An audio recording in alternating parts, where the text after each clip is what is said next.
आइए सर, तो स्टार्ट करते हैं lecture number 3। Case 1, if HP partly late out हो। या अब तक हम लोग जो रिवीजन किए वो देख रहे हैं, हैशटैग रिवीजन अब तक, ठीक है। If HP partly late out हो एंड पार्टली वैकेंट हो तो क्या करते हैं, सिचुएशन अलग अलग है, ठीक है। फिर इफ़ एचपी सब हम लोग डिटेल में कर चुके हैं, इसको फिलहाल कुछ नहीं करना है। केस 3 ये भी सब देखे हैं, ये लिमिट कब एप्लीकेबल होगा ये सब भी देखे हैं, जो कि नेक्स्ट पेज पे है, ठीक है, यहाँ तक।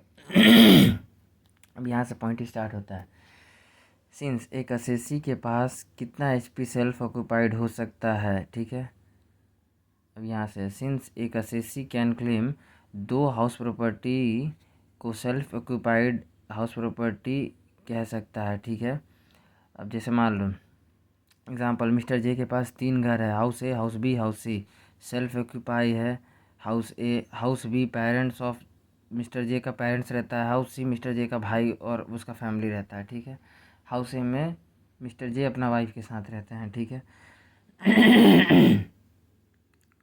इनकम टैक्स लॉ कहता है एनी 2 हाउस प्रॉपर्टी को self occupied any 2 house property को सेल्फ ऑक्यूपाइड बना लो एंड रिमेनिंग को shall deem to be let out माना जाएगा।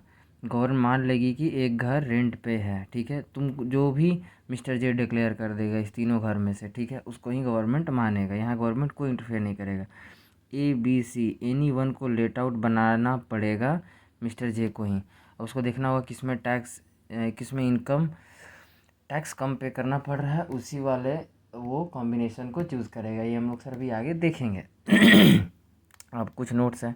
सिंस एचपी रहा खाली, दैट इज़ वैकेंट है थ्रू आउट ईयर, तो deem to be self occupied ही माना जाएगा। सिंस एचपी रहा 6 month self occupied and 6 month vacant रहा, तो self occupied throughout the year रहा, ऐसा मानेंगे। Number 3, since HP if self occupied property है थ्रू आउट द ईयर, तो इस केस में न्यू रिजीम में अलाउड नहीं होगा। Since HP if self occupied property है थ्रू आउट द ईयर, तो इस केस में न्यू रिजीम में अलाउड नहीं होगा इंटरेस्ट ऑन कैपिटल बोरोइंग, ठीक है सर। अंडर न्यू रिजीम में इंटरेस्ट ऑन कैपिटल बोरोड का डिडक्शन अलाउड नहीं होता है न्यू रिजीम में। दैट इज़ ये हो गया वैकेंट है तो 6 महीना एचपी। यहाँ से एक बार फिर से देखते हैं, थोड़ा मेरा माथा थोड़ा सा ध्यान हट गया। ओके, सिंस एचपी रहा खाली, वैकेंट है थ्रू आउट ईयर, तो deem to be self occupied माना जाएगा। सिंस एचपी रहा 6 month self occupied and 6 month vacant रहा, तो सेल्फ ऑक्यूपाइड ही थ्रू आउट द ईयर रहा, ऐसा माना जाएगा। पूरा 12 महीना सेल्फ ऑक्यूपाइड ही रहा। Since HP if self occupied property है throughout the year, since HP if self occupied है, ठीक है, थ्रू आउट द ईयर, तो इस केस में न्यू रिजीम में अलाउड नहीं होगा interest on capital borrowing. Under new regime में इंटरेस्ट ऑन कैपिटल बोरोइंग का डिडक्शन अलाउड नहीं होता है। That is under new regime में सेल्फ ऑक्यूपाइड हाउस प्रॉपर्टी हो तो उसका केस में उसका इनकम ऑलवेज नील ही आएगा, ठीक है। अब देखिए सर, एग्जाम्पल वन, ठीक है। सिंस जीएवी ये सब ओल्ड रिजीम है और ये सब सर न्यू रिजीम है, ठीक है। सिंस जीएवी ओल्ड रिजीम में नील, न्यू रिजीम में nil. Since municipal tax paid का deduction not available, not allowed, therefore nil. NAV क्या आएगा, nil minus standard deduction nil, और ये भी नील होगा, ठीक है सर, क्योंकि ऊपर ही नील है। Minus interest on capital borrowing 2 lakh और 30,000, ठीक है सर। ओल्ड रिजीम में अलाउड होगा इतना एज पर सिचुएशन, जो भी सेटिस्फाइड हो जाए, और न्यू रिजीम में नील नहीं है अलाउड न्यू रिजीम में, ठीक है sir. Income under head HP में क्या आएगा, ऑलवेज, यहाँ पे ऑलवेज लॉस ही होगा इनकम अंडर हेड एचपी का, 2 लाख तक या 30,000 तक मैक्सिमम, ठीक है। बाकी जो भी एक्चुअल इंटरेस्ट पे हो, 2 लाख से कम है तो वो, या 30,000 से कम है तो वो भी हो सकता है। नील, यहाँ ऑलवेज नील ही होगा न्यू रिजीम में, ठीक है सर। अब नोट 4, ओल्ड रिजीम में सेल्फ ऑक्यूपाइड है 2 घर 2 एचपी, तो इंटरेस्ट ऑन कैपिटल बोरोड का अमाउंट 2 लाख या 30K का डिडक्शन जो मिल रहा है वो टोटल लिमिट है फॉर दोनों एचपी। 2 घर के लिए वो ओवरऑल लिमिट है, ये मान लो अगर कोई एसएससी है जिसके पास में 2 घर है, तो 2 घर मिला के सेल्फ ऑक्यूपाइड के कंडीशन में अगर वो सेल्फ ऑक्यूपाइड दोनों अगर उसका सेल्फ ऑक्यूपाइड है, तो उसको 2 घर का टोटल सेल्फ ऑक्यूपाइड में इंटरेस्ट ऑन कैपिटल बोरोइंग कितना का भी हो, ओवरऑल उसको 2 लाख तक ही मैक्सिमम मिल सकता है, या फिर अगर 30,000 मिल सकता है मैक्सिमम, अगर इस पर केस जो वो सेटिस्फाइड कर दे। ठीक है। एग्जाम्पल 1, मिस्टर एक्स ऑन करता है 2 HP and both self occupied है। ठीक है। FRMB हाउस 1 हाउस 2, ठीक है, ये निकाल लिए। म्यूनसिपल टैक्स पेड किया, ये सेल्फ ऑक्यूपाइड का केस है, ये चीज़ ध्यान रखना सर, सेल्फ ऑक्यूपाइड का केस है। ठीक है। म्यूनसिपल टैक्स पेड है 50,000 45,000, ध्यान रहे FRMB और म्यूनसिपल टैक्स इररिलेवेंट है सेल्फ ऑक्यूपाइड के केस में, ये सब वैल्यू कोई, क्योंकि नीलिंग होना है भाई। ICB मतलब इंटरेस्ट ऑन कैपिटल बोरोड, ठीक है, condition for higher deduction are fulfil, मतलब है मतलब कि 2 लाख वाला कंडीशन सेटिस्फाइड है। हाँ, condition for higher deduction are fulfil है, मतलब कंडीशन जो है वो फुलफिल है, 2 लाख वाला कंडीशन सेटिस्फाइड है, तो डिडक्शन मिलेगा 2 लाख तक का मैक्सिमम, सीधे एक शब्द में लिख दिया गया। तो 1.5 लाख इसका है और हाउस 2 का 1.5 लाख है। Calculate income under head HP में under old as well as new regime. ठीक है, क्या करनेंगे सर, देखिए आंसर, ओल्ड रिजीम में सिंस सेल्फ ऑक्यूपाइड HP है, नील होगा। ठीक है। हाउस 1 हाउस 2 और टोटल कर लिए GAV, नील नील नील, ठीक है, नील होगा ICB छोड़ के बाकी सारा अमाउंट। ठीक है। Minus municipal tax paid, not allow not allow not allow because self occupied property है, देयरफॉर NAV भी नील आएगा। Minus standard deduction at the rate 30%, ये भी सब नील हो जाएगा। Minus interest on capital borrowed 1,50,000 और 1,00,000 2.5 लाख है total, but restrict to 2 lakh ही मिलेगा दोनों मिलाकर। ठीक है सर।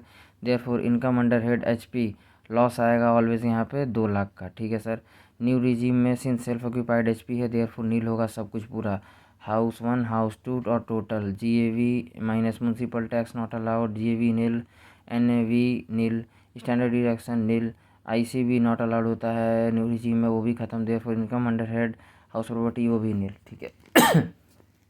अब सर हम लोग अगला एग्जांपल देखते हैं। सिंस एग्जांपल 2 सेल्फ ऑक्यूपाइड है हाउस 1 और हाउस 2। ठीक है।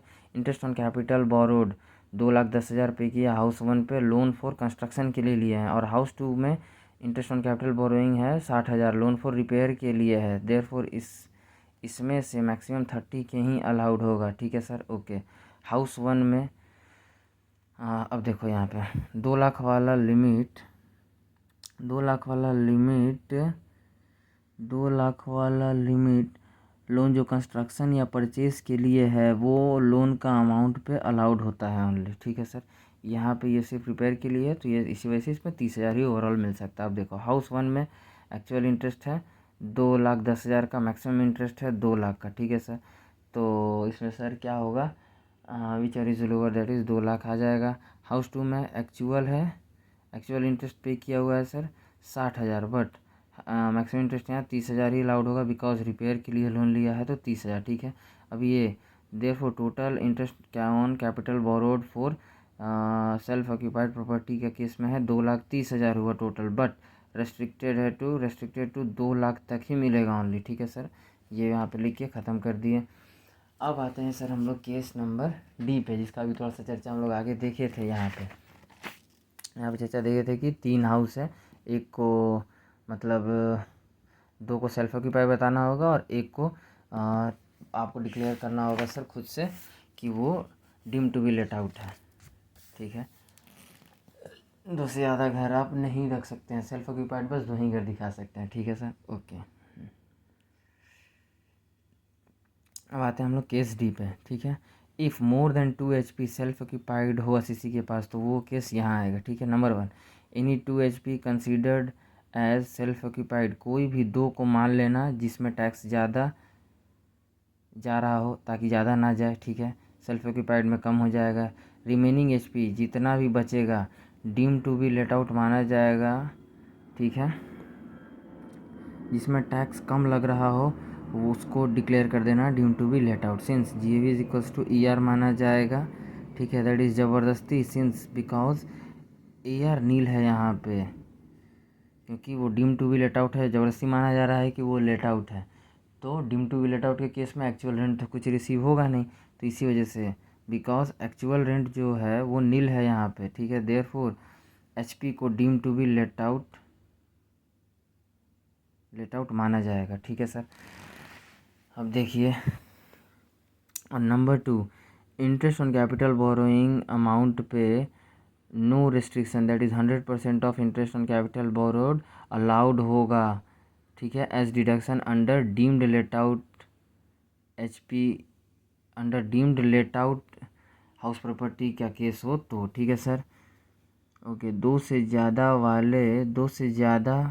वाले घर के लिए पूरा 100% का मिलेगा इंटरेस्ट का डिडक्शन। लिमिट नहीं है यहाँ पे 2 लाख या 30,000, कुछ भी ऐसा, ठीक है, यहाँ पे कुछ भी ऐसा लिमिट सेट नहीं है। अब आते हैं सर एग्जाम्पल 1। मिस्टर जे के पास 3 घर है, सेल्फ ऑक्यूपाइड है तीनों, हाउस 1, हाउस 2, हाउस 3। इन्हीं 2 एचपी को सेल्फ ऑक्यूपाइड डिक्लेयर करना होगा एंड थर्ड एचपी को डीम्ड लेट आउट माना जाएगा गवर्नमेंट के थ्रू। देखिए इसको डिक्लेयर कर दे खुद। तो ऐसे में क्या करेंगे, ऐसे में कॉम्बिनेशन बनाएंगे, ठीक है, अलग अलग कॉम्बिनेशन 1 बनाएंगे, कॉम्बिनेशन 2 बनाएंगे, कॉम्बिनेशन 3 बनाएंगे, जिसमें एक बार हाउस 1 2 को सेल्फ ऑक्यूपाइड दिखाएंगे, हाउस 3 को डीम लेट आउट दिखाएंगे। कॉम्बिनेशन 2 में हाउस 2 3 को सेल्फ ऑक्यूपाइड दिखाएंगे, हाउस 1 को डीम लेट आउट दिखाएंगे। कॉम्बिनेशन 3 में हाउस 1 3 को सेल्फ ऑक्यूपाइड दिखाएंगे, हाउस 2 को डीम लेट आउट दिखाएंगे, ठीक है सर। इन तीनों में से जो कॉम्बिनेशन में विथ लोअर हो इनकम और हायर हो लॉस, ठीक है, उस वाले घर को डिक्लेयर करेंगे, ठीक है। यहाँ पे ऑनर ही डिसाइड करेगा, गवर्नमेंट कुछ नहीं बोलेगा। वो जिसमें लोअर इनकम है और लॉस ज़्यादा है, उस वाले घर को डिक्लेयर करेगा ऑनर सेल्फ ऑक्यूपाइड कौन सा रखना चाहता है और डीम लेट आउट कौन सा रखना चाहता है, किस एचपी को बनाना चाहता है, क्या वो खुद डिसाइड करेगा, ठीक है sir.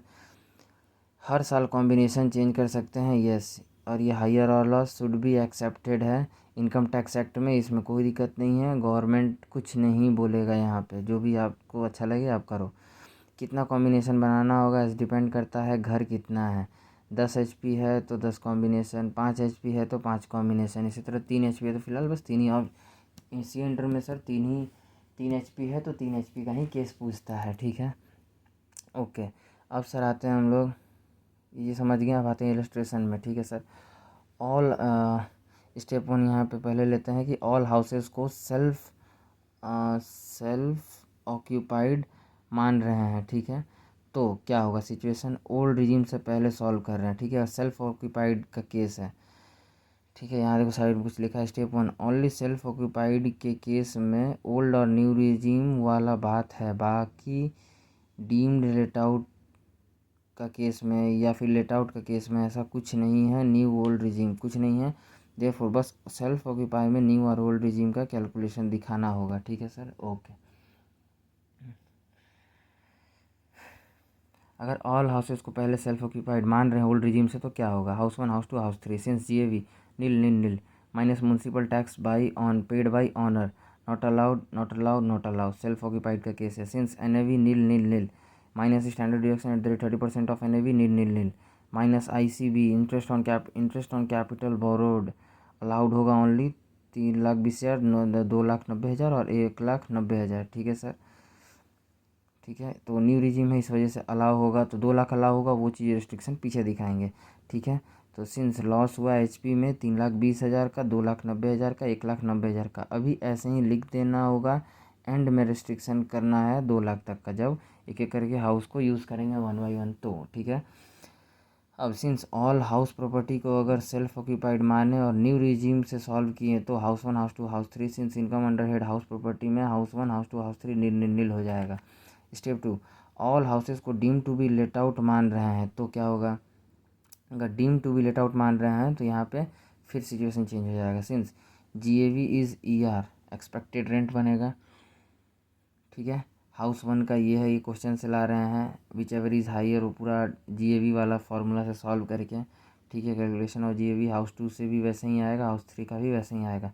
Minus municipal tax paid by owner है, कुछ नहीं दिया क्वेश्चन में तो एज्यूम कर लिए कि ऑनर ही 1,80,000 90,000 भर रहा है, माइनस करके एनएवी आ गया ये तीनों का, ठीक है सर।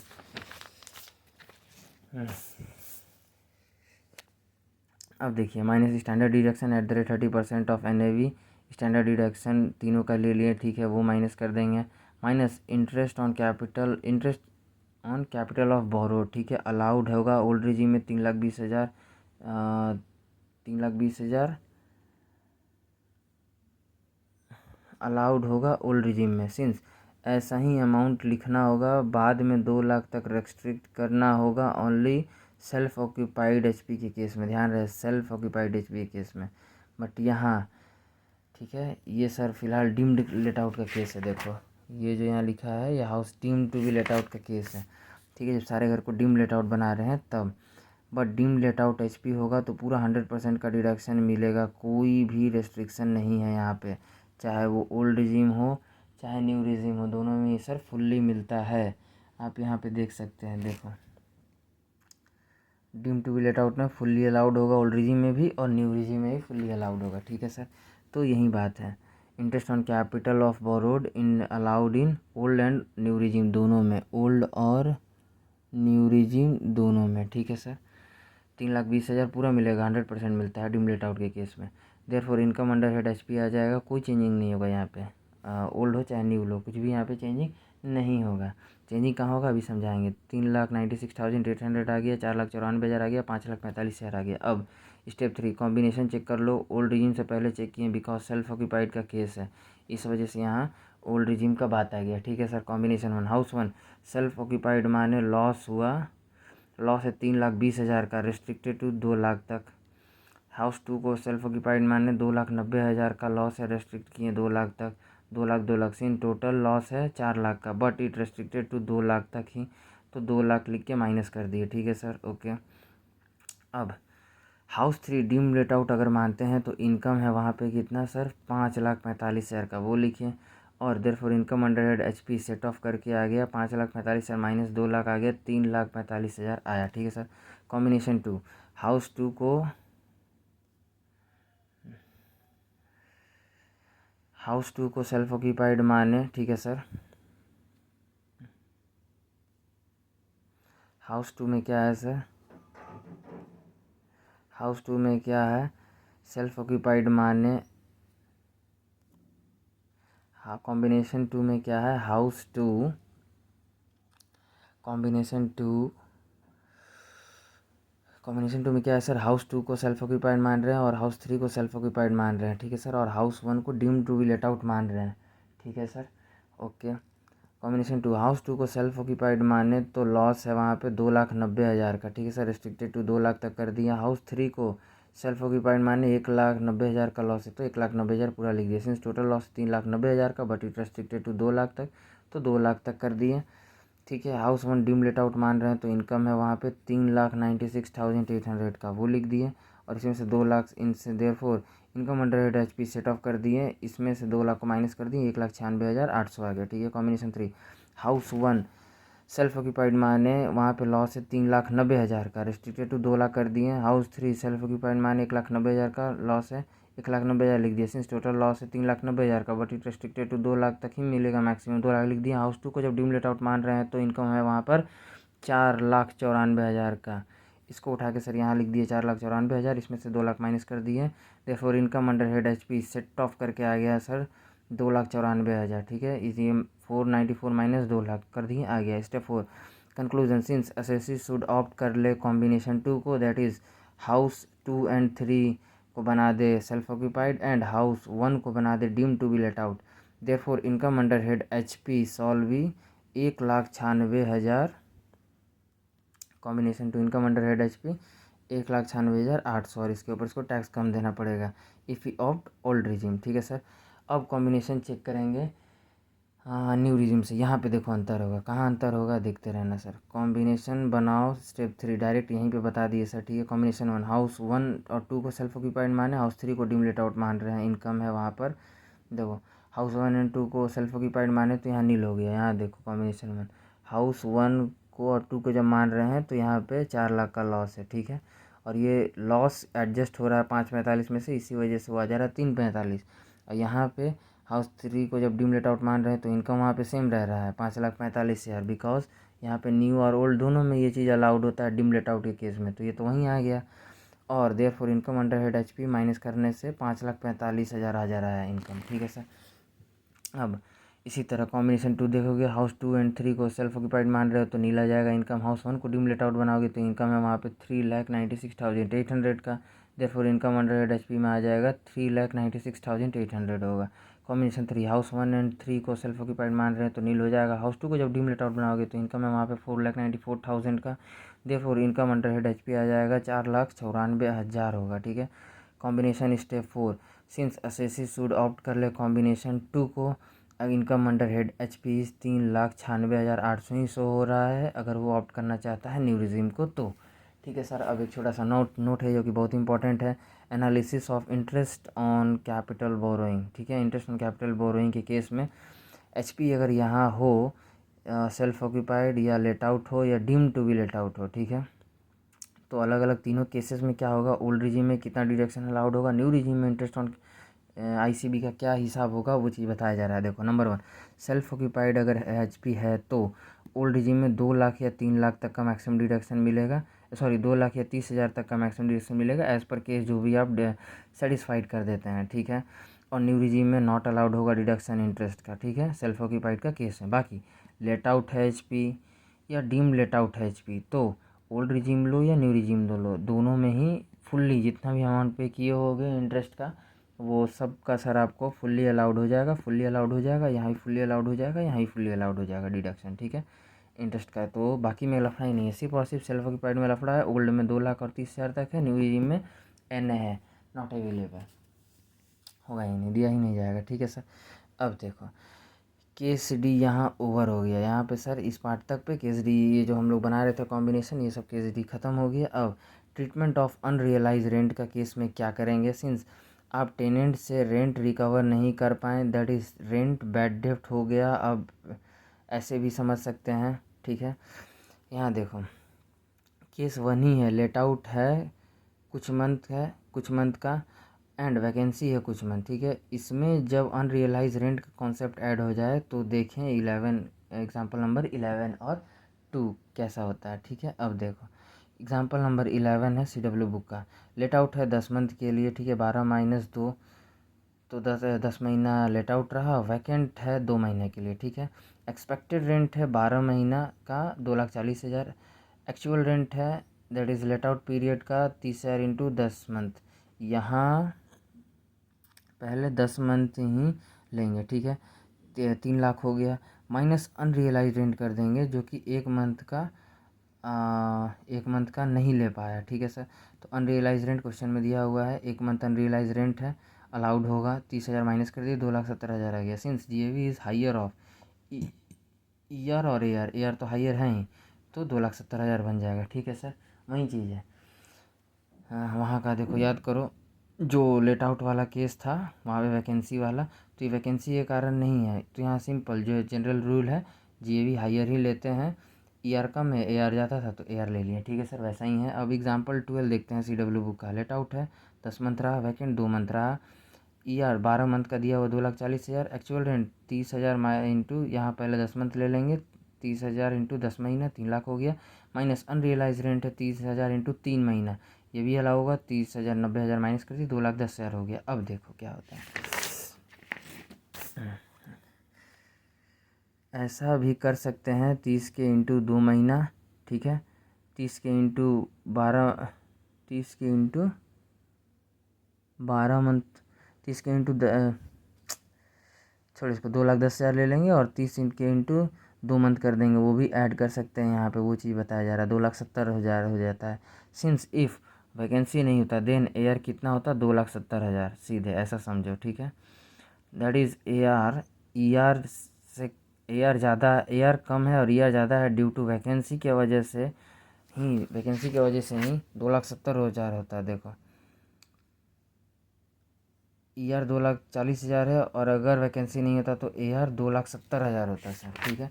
तो वैकेंसी के ही वजह से है, रीज़न ही वैकेंसी है, therefore GAV is equal to AR हो जाएगा 2,10,000, that is unrealise rent less करने के बाद वाला AR, एक्चुअल रेंट यहाँ पे लिए हैं, ठीक है।